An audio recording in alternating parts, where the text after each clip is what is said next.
Om Girjapati Bhavani Shankar, Jai Shankar Shankar Jai Om. I got involved with meditation as a grad student.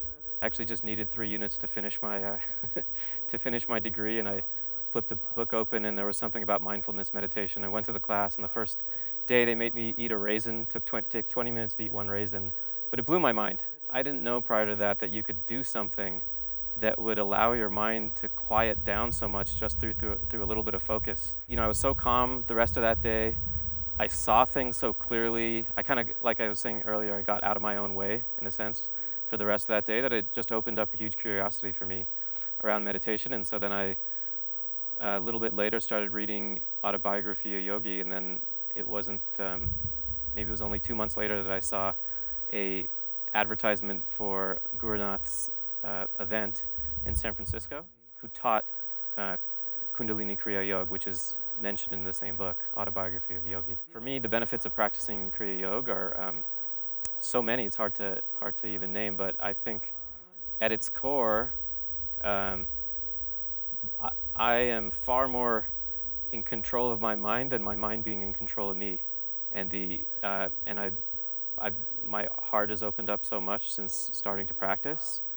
My intuition has opened up, and that helps me at home with my family. I'm a dad and a husband. I think I've become much better in those roles because I'm not a victim of so many of the same mental patterns that I had been kind of grown up with my whole life. And it's not totally gone, but it decreases with each year. And so that helps me a lot at home, really helps me at work. So, I run a company and built it from scratch, and I don't think I could have done it without Kriya Yoga.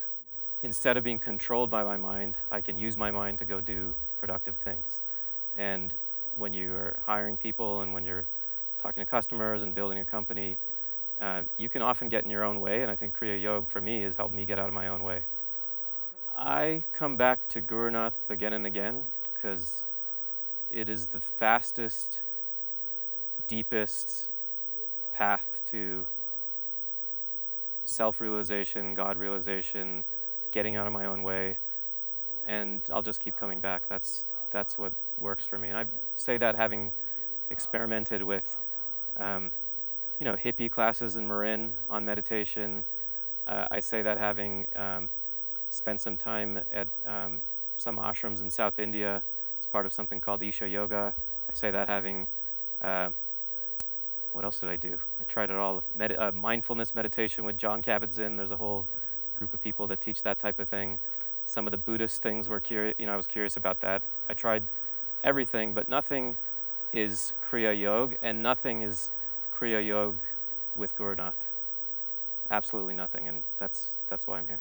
So advice I'd give to folks starting out, which is something that someone told me, in your first 6 months, just do the practice and don't ask questions every day or every breath. Is it working? How does it feel? That was sort of my personality to, evaluate it every couple days. But when I was given that advice, it made a lot of sense that just do it for 6 months. Don't ask any questions as to whether it's working or not working. And after 6 months, ask yourself that question once. And I did that. I meditated. I went from never having meditated or occasionally in classes meditating to doing it every day for 6 months. And at the end of the 6 months, I asked myself, has it had an impact? And the impact was profound. And that was years ago, and it's only grown since then. So my advice would be just go do it. Don't ask questions.